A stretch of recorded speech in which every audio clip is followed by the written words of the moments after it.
Students, आपको ये following trial balance दे रखा है जिसके अंदर आपको सन्ड्री डेटर्स दे रखे हैं ₹3,20,000, ओपनिंग स्टॉक दे रखा है ₹2,20,000, कैश इन हैंड दे रखा है ₹350, कैश एट बैंक दे रखा है ₹15,450, प्लांट एंड मशीनरी दे रखा है ₹1,75,000, सन्ड्री क्रेडिटर्स दे रखे हैं ₹1,81,500, जनरल एक्सपेंसेस दे रखे हैं ₹10,750, सेल्स गिवन है ₹13,45,000, सैलरीज गिवन है ₹22,250, कैरेज आउटवर्ड है ₹4,000, रेंट है ₹9,000, परचेजेज है ₹11,88,700, डिस्काउंट है 11,000 और ये डेबिट साइड में है तो ये डिस्काउंट अलाउड होगा, ध्यान रखिएगा, ऐसे ये रेंट पेड होगा।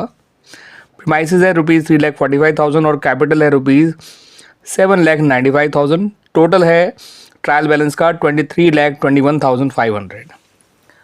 आपको ये एडिशनल इन्फॉर्मेशन दे रखी हैं यानी एडजस्टमेंट्स दे रखी हैं। आपको दिया हुआ है कि जो क्लोजिंग स्टॉक है वो ₹1,24,500 है, ठीक है स्टूडेंट्स। उसके अलावा आपको बताया हुआ है कि जो रेंट है वो अनपेड यानी आउटस्टैंडिंग है टू द एक्सटेंट ऑफ 850 और 1,500 जो है वो जनरल एक्सपेंसेस के भी आउटस्टैंडिंग है। तो रेंट की भी एक एडजस्टमेंट है, ध्यान रखिएगा, और उसके अलावा जनरल एक्सपेंसेस की भी एक एडजस्टमेंट है, ध्यान रखिएगा। आपको ₹4,000 जो है वो बैड डेट्स के राइट ऑफ करने हैं, ठीक है स्टूडेंट्स, और आपको डेटर पे प्रोविज़न भी क्रिएट करना है ऑफ 5%। तो ये फर्दर बैड डेट्स है क्योंकि ट्रायल बैलेंस के बाहर जो बैड डेट्स दे रखे होते हैं वो फर्दर बैड डेट्स होते हैं, इन्हें आपको डेटर में से माइनस करना होगा, जो कि आपको ऊपर दे रखे हैं 3,20,000, और इनको माइनस करने के बाद ही आपको प्रोविज़न फॉर डाउटफुल डेट्स निकालना होगा, ठीक है स्टूडेंट्स। अगले पॉइंट में कहा गया है कि आपको प्लांट एंड मशीनरी को 10% एप्रिशिएट करना है और प्रीमाइसेस को 2% एप्रिशिएट करना है। अगला पॉइंट ये है कि जो मैनेजर है उसे 5% कमीशन दिया जाएगा और नेट प्रॉफिट आफ्टर चार्जिंग सच कमीशन। तो ये आप कमीशन तभी निकाल पाएंगे जब फर्म का नेट प्रॉफिट निकल कर आ जाएगा, तो इस पॉइंट को सबसे आखिर में किया जाएगा। उसके बाद आपको एक पॉइंट दे रखा है कि एक फायर ब्रेकआउट हुई है ऑन 1 अप्रैल 2023।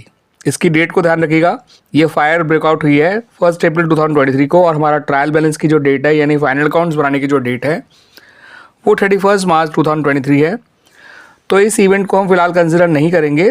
वैसे इस इवेंट में जो है ₹20,000 के गुड्स जो हैं वो डिस्ट्रॉय हुए हैं, तो ये इवेंट इसलिए रिकॉर्ड नहीं किया जाएगा क्योंकि हमारा जो फाइनल अकाउंट्स है वो 31 मार्च 2023 को बनाया जाएगा और ये इवेंट फाइनल अकाउंट बनने के बाद का है, दैट्स वाई, उस रेलिवेंट पीरियड के बाद का है, दैट्स वाई, ठीक है स्टूडेंट्स। क्योंकि जिस रेफरेंस पीरियड के लिए फाइनल अकाउंट्स बना रहे हैं वो 31 मार्च 2023 को एंड हो जाएगा और ये इवेंट हुआ है 1 अप्रैल 2023 में यानी नेक्स्ट फाइनेंशियल ईयर में। Clear students.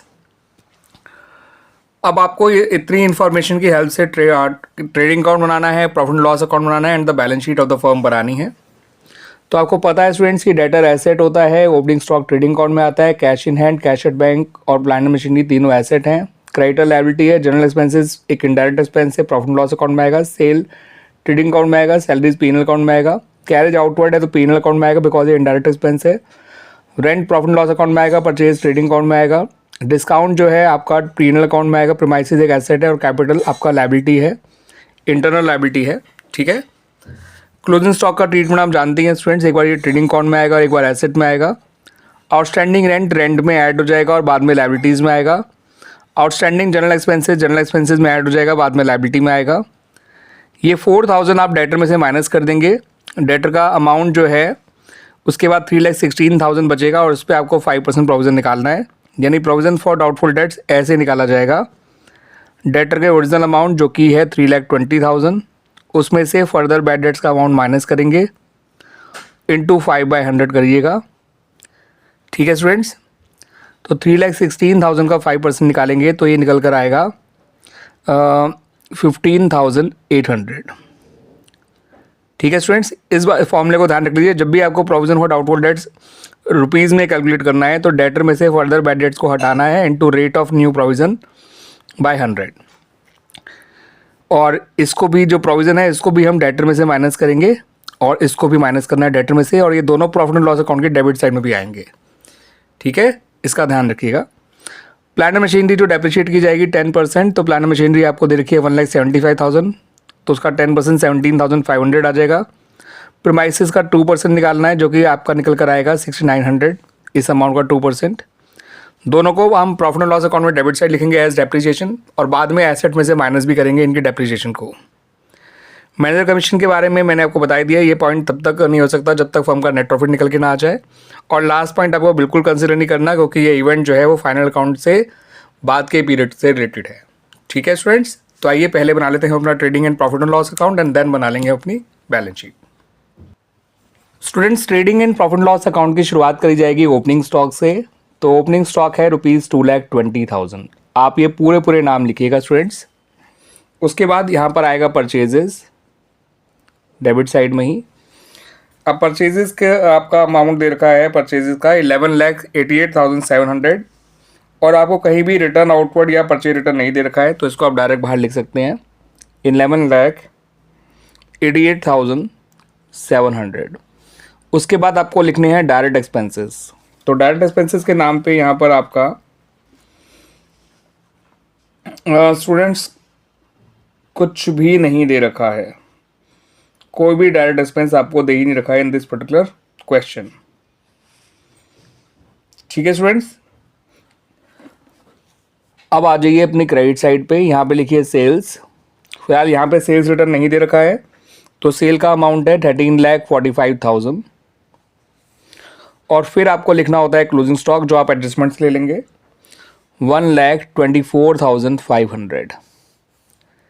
अब इनका जो डिफरेंस है वो ग्रॉस प्रॉफिट या ग्रॉस लॉस होगा, देखते हैं क्या निकल कर आएगा। ये टोटल आ रहा है 1345 और 1,24,500, तो 13 और 114, 14,69,500, 14,69,500। ठीक है स्टूडेंट्स, और ये टोटल आ रहा है 1188, 1388, 14,08,700, 14,08,700। 15 minus 7 is 8, 8 minus 8 is 0, 6, और ये 14 से 14 कैंसिल हो गया। तो आपका जो ग्रॉस प्रॉफिट निकल कर आया स्टूडेंट्स, वो निकल कर आया 60,800, और टोटल जो बड़ा वाला है वो है 1,46,9,500, 1,46,9,500।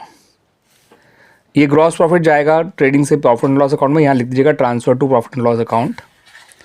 यहाँ लिखिए by gross profit brought down transfer from trading account 60800। अब हम आते हैं अपने इनडायरेक्ट एक्सपेंसेस पे। तो जो हमारा सबसे पहला इनडायरेक्ट एक्सपेंस है वो जनरल एक्सपेंस है, और जनरल एक्सपेंस का आपको आउटस्टैंडिंग भी दिया हुआ है, ध्यान रखिएगा। जनरल एक्सपेंसेस है ₹10,750, और इसमें आउटस्टैंडिंग जनरल एक्सपेंसेस ऐड कर दीजिएगा, जो कि है ₹1,500। ये आ जाएगा ₹12,250।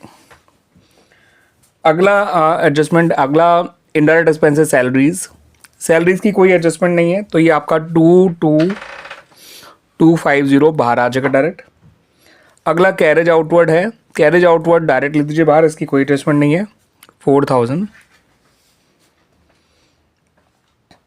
अगला एडजस्टमेंट इनडायरेक्ट एक्सपेंस है रेंट, और रेंट का भी आपको आउटस्टैंडिंग दे रखा है स्टूडेंट्स, तो आउटस्टैंडिंग रेंट उसमें ऐड कर दीजिएगा।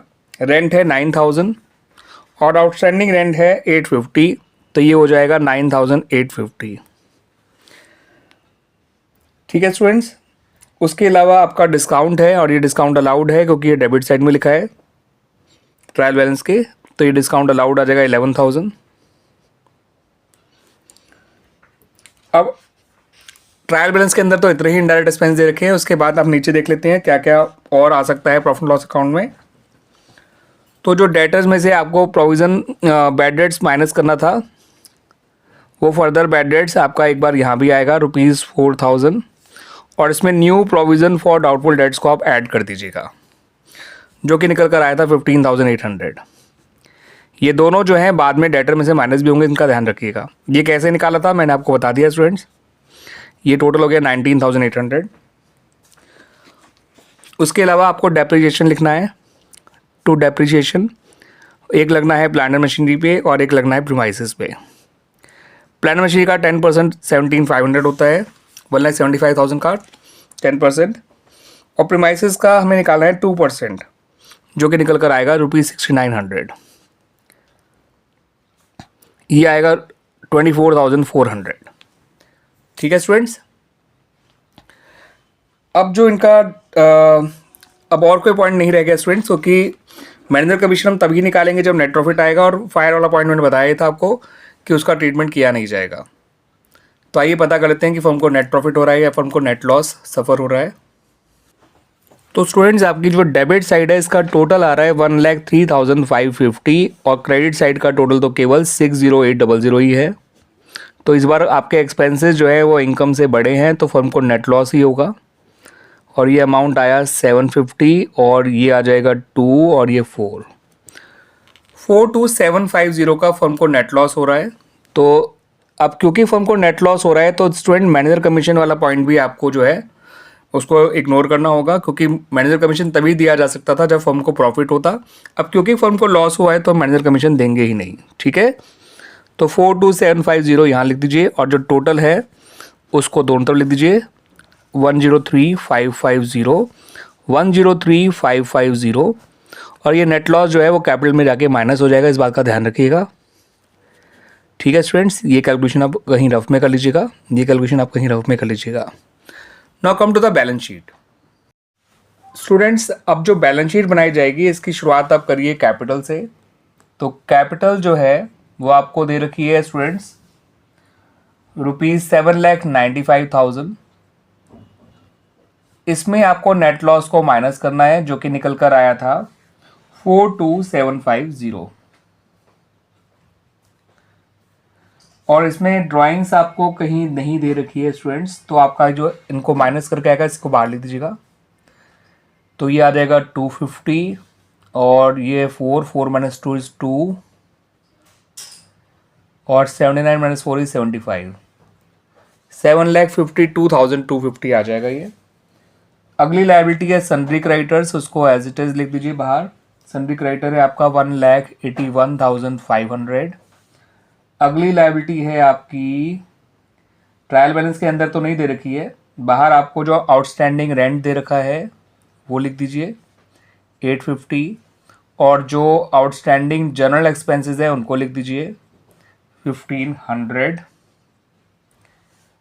ठीक है स्टूडेंट्स, उसके अलावा तो और कुछ नहीं है जो लायबिलिटी साइड में आए। Now come to the asset side.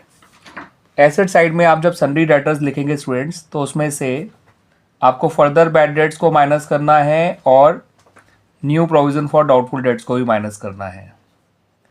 ये अमाउंट था 4,000, ये था 15,800, तो ये आ जाएगा 3,02,000। ठीक है स्टूडेंट्स, उसके अलावा cash in hand, cash at bank, आप इनके पूरे परिणाम लिखिएगा स्टूडेंट्स। इनके अमाउंट डाल दीजिए 350 एंड 15,450। उसके अलावा प्लांट एंड मशीनरी को आप जब लिखेंगे तो उसमें से डेप्रिसिएशन माइनस करके लिखिएगा। 1,75,000 में से आपको माइनस करना है 17,500, तो ये टोटल आ जाएगा 157,500 माइनस करने के बाद। फिर स्टूडेंट्स आपको प्रीमाइसेस लिखना है। प्रीमाइसेस जो है वो थी ₹3,45,000 की, उसमें से आपको डेप्रिसिएशन का केवल 6,900 माइनस करना है, तो ये आ जाएगा 3,38,100। फिर आप आ जाइए ट्रायल बैलेंस में तो इतनी एसेट दे रखी है, नीचे आपका जो क्लोजिंग स्टॉक है उसको लिख दीजिएगा। क्लोजिंग स्टॉक है 1,24,500। उसके अलावा स्टूडेंट्स आपका कोई और पॉइंट नहीं बचा जो आपका एसेट साइड में आए। ठीक है स्टूडेंट्स, तो आपका ये बैलेंस शीट जो है वो मैच होना चाहिए। देखते हैं दोनों साइड का टोटल बराबर आ रहा है या नहीं आ रहा। ठीक है स्टूडेंट्स,